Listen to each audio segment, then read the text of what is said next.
Hi everybody, Carol here. Welcome to my YouTube channel. Today I'm going to be making another Impossible card, and I'm using this stamp set called Antique Auto by Stampin' Up. It's probably retired. It's quite old, and maybe you can find it on eBay or someplace. But it has some beautiful stamps in it.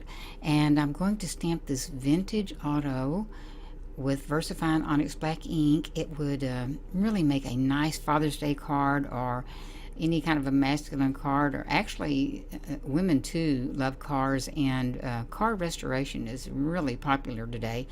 If you probably know that from watching television, but anyway, so I would think anybody would appreciate the vintage car here.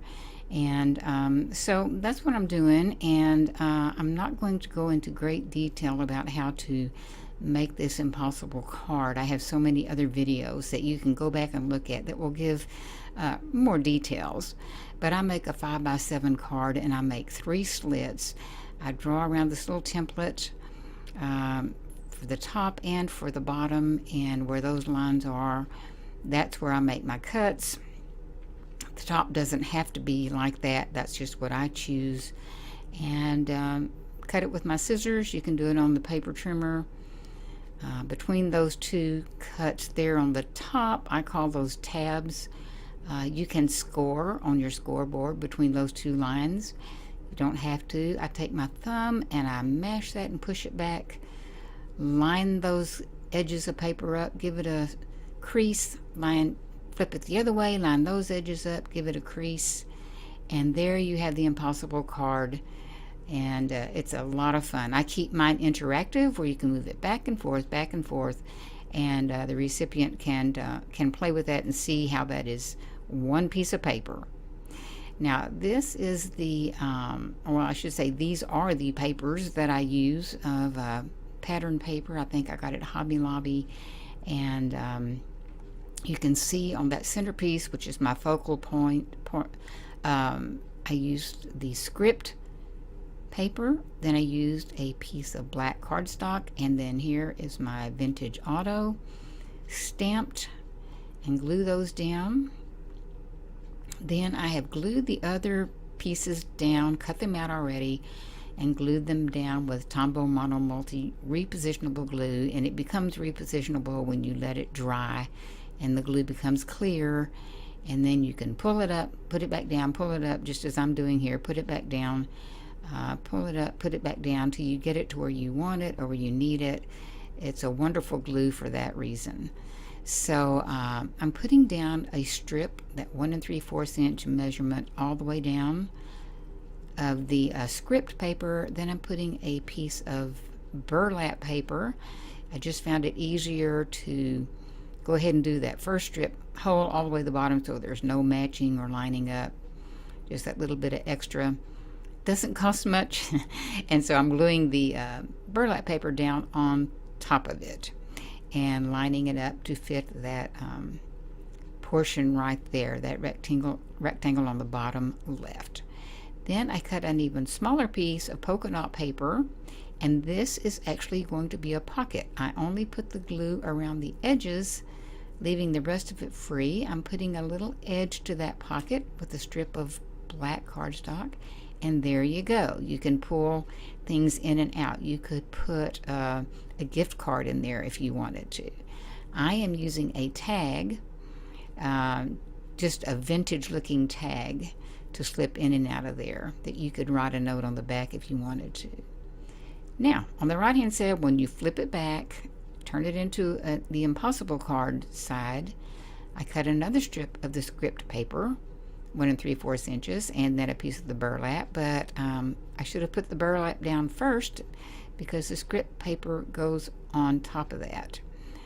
The burlap paper didn't quite go all the way to the edges, and besides, that was the look that I wanted. So, but gluing that down, gluing down the script paper.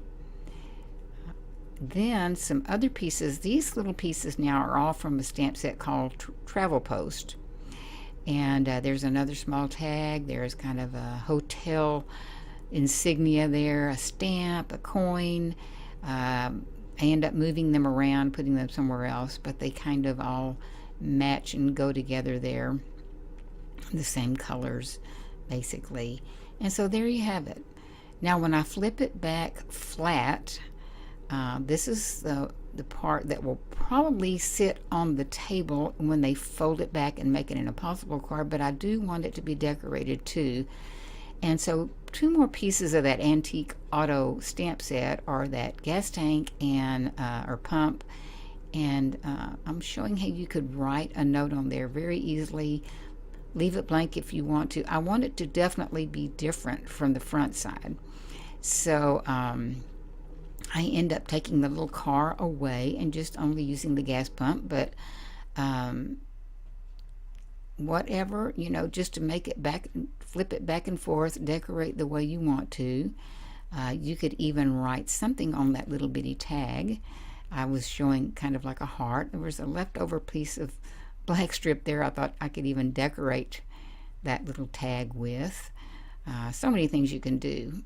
And so I'm going to zoom in and let you see it, and I'll twist it around, let you see it from all sides. Again, that little tag slips in and out of the pocket. You could even put a little note in there, a love note. You could write a note on the back of this centerpiece, or just put the date, if it be a Father's Day card or a birthday card or just thinking of you card. Again, pulling that tag in and out, and you could make your own tag as far as that goes, and put some really pretty threads going through the hole there. So really there's so many things you could do. And so I hope you'll enjoy and try something like this. This A7 card, 5x7 card fits perfectly in an A7 envelope, no matter which way you fold the card up. And then when they get it out, you might have a little note in there explaining to them how to fold it so that it will sit on the table. But when I turned it back, there was some paper sticking out on the side, which a lot of times I do cut it a little big to be sure I don't come up short. And so the piece that I cut off, it still had glue on it, so I thought I'm just going to stick it down here on the side, which I guess could be kind of a silly thing to do, but just use it for a decorative touch. I decided to only use this gas pump and put it down there and leave room to write something else if you want to. Use your imagination, of course. You can see there I changed the position of the other 3 little stamps and I cut them out. These were all cut out by hand, but very simple cutting, and I just changed the position of those 3 little pieces there and put the stamp and the coin at the top. But so that's it. I hope you enjoyed. I hope you'll give something like this a try with your own stamps if you don't have this. And I'm putting showing some more videos at the end that you might want to look at, and especially those with the Impossible card with a little better instructions than I gave you. But enjoy. Thanks for joining me. Bye-bye.